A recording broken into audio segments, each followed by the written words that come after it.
ക്ലാസ്സിലേക്കുള്ള യാത്രയ്ക്കിടയിലാണ് അവൾ 29 വയസ്സുള്ള ഒരു ചെറുപ്പക്കാരനെ പരിചയപ്പെടുന്നത്. ആ സൗഹൃദം പതിയെ പ്രണയമായി മാറി. ഗൾഫിലെ ചൂടിലുരുകുമ്പോഴും തന്റെ പ്രിയതമയ്ക്കും മക്കൾക്കും ഒരു കുറവും വരുത്തരുതെന്ന നിർബന്ധമുള്ള ഭർത്താവ്. നാട്ടിൽ 3 മക്കളുമായി സുഖമായി കഴിയുന്ന ഹസ്ന. 34 വയസ്സുള്ള ഹസ്നയുടെ ജീവിതം ആരെയും അസൂയപ്പെടുത്തുന്നതായിരുന്നു. ഭർത്താവിന്റെ വീട്ടിൽ സ്നേഹത്തിനും കരുതലിനും നടുവിൽ കഴിയുമ്പോഴും എവിടെയോ ഒരു വിരസത അവളെ പിടികൂടിയിരുന്നു. ആ വിരസത മാറ്റാനാണ് അവൾ ഫാഷൻ ഡിസൈനിംഗ് കോഴ്സിന് ചേരാൻ തീരുമാനിച്ചത്.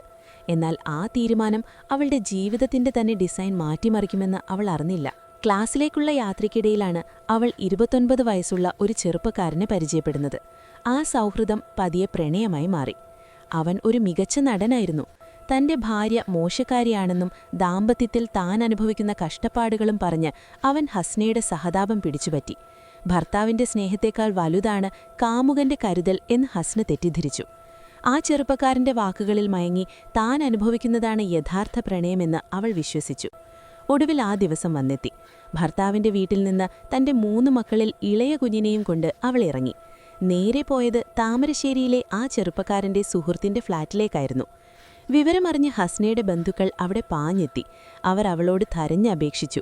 തിരികെ വരാൻ കേണപേക്ഷിച്ചു. നിനക്ക് ഭർത്താവില്ലേ, 3 മക്കളില്ലേ, ഇങ്ങനെ ചെയ്യരുത് എന്നുപദേശിച്ചു. പക്ഷെ പ്രണയത്തിൽ അന്ധയായ ഹസ്നയ്ക്ക് അതൊന്നും കേൾക്കാൻ മനസ്സില്ലായിരുന്നു.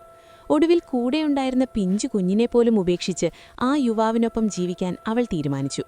കുഞ്ഞിനെ ബന്ധുക്കളെ ഏൽപ്പിച്ച് അവൾ അവന്റെ കൈ പിടിച്ച് പടിയിറങ്ങി. എന്നാൽ കാത്തിരുന്നത് പൂക്കൾ വിരിച്ച വഴികളായിരുന്നില്ല. അവനൊപ്പമുള്ള ജീവിതം തുടങ്ങിയപ്പോഴാണ് ഹസ്ന ആ സത്യം തിരിച്ചറിഞ്ഞത്. താൻ രാജകുമാരനെന്ന് കരുതിയ ആ യുവാവ് ലഹരിമരുന്ന് കേസുകളിലെ പ്രതിയായിരുന്നു. ബംഗളൂരുവിലെ മയക്കുമരുന്ന് ഇടപാടുകളും കഞ്ചാവ് കേസുകളും തലയിൽ പേറുന്ന ഒരു ക്രിമിനൽ. പൊന്നുപോലെ നോക്കിയ ഭർത്താവിനെ ഉപേക്ഷിച്ച് താൻ വന്നത് ഒരു ചതിക്കുഴിയിലേക്കാണെന്ന് അവൾക്ക് ബോധ്യമായി. ബംഗളൂരുവിലും മറ്റുമായി ഒളിജീവിതം നയിക്കുന്നതിനിടയിൽ പട്ടിണിയും പരിവട്ടവുമായി ആ ഫ്ളാറ്റിൽ അവൾ തളച്ചിടപ്പെട്ടു. ആ ചെറുപ്പക്കാരന്റെ യഥാർത്ഥ മുഖം കണ്ടപ്പോൾ അവൾക്ക് ഭർത്താവിനെയും മക്കളെയും ഓർമ്മ വന്നു. തിരികെ വരണമെന്ന് ആഗ്രഹം തോന്നി. അവൾ തന്റെ ഉമ്മയെ ഫോണിൽ വിളിച്ചു. ഉമ്മ, എനിക്ക് വിശക്കുന്നു, എനിക്കൊന്നു കാണണം, അവൾ കരഞ്ഞു പറഞ്ഞു. ഉമ്മയുടെ മനസ്സലിഞ്ഞു. നീ പോരുമോളെ, നമുക്ക് നോക്കാം എന്ന് ഉമ്മ മറുപടിയും നൽകി. ആ വാക്കുകൾ അവൾക്ക് വലിയൊരാശ്വാസമായിരുന്നു. തെറ്റുകൾ തിരുത്തി തിരികെ വരാൻ അവൾ ആഗ്രഹിച്ചു. പക്ഷെ വിധി അതിനനുവദിച്ചില്ല. ഉമ്മ തിരികെ വിളിച്ചപ്പോൾ ഹസ്ന ഫോൺ എടുത്തില്ല.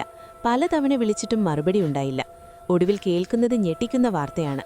ഹസ്ന ആ ഫ്ളാറ്റിൽ തൂങ്ങിമരിച്ച നിലയിൽ കണ്ടെത്തപ്പെട്ടിരിക്കുന്നു.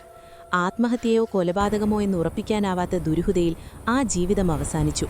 ക്രിമിനലായ ആ ചെറുപ്പക്കാരന്റെ വലയിൽ കുടുങ്ങി സ്നേഹിക്കുന്നവരെ ഉപേക്ഷിച്ചു പോയ ഒരു പെൺകുട്ടിയുടെ ദാരുണമായ അന്ത്യം. കാമുകന്റെ വാഗ്ദാനങ്ങൾ വെറും പാഴ്വാക്കുകളായിരുന്നെന്നും കയ്യിലിരുന്ന മാണിക്യം ഉപേക്ഷിച്ച് കല്ലിനു പുറകെ പോയതാണെന്നും തിരിച്ചറിഞ്ഞപ്പോഴേക്കും ഹസ്നയ്ക്ക് സമയം വൈകിപ്പോയിരുന്നു. നോട്ട്: പോയിക്കൊണ്ടിരിക്കുന്നവർക്കും ഇനി പോകാൻ പോകുന്നവർക്കും ഒരു ഓർമ്മപ്പെടുത്തലായി കാണുക. ഇനി ഒരാൾക്കും ഈ അവസ്ഥ വരാതിരിക്കട്ടെ.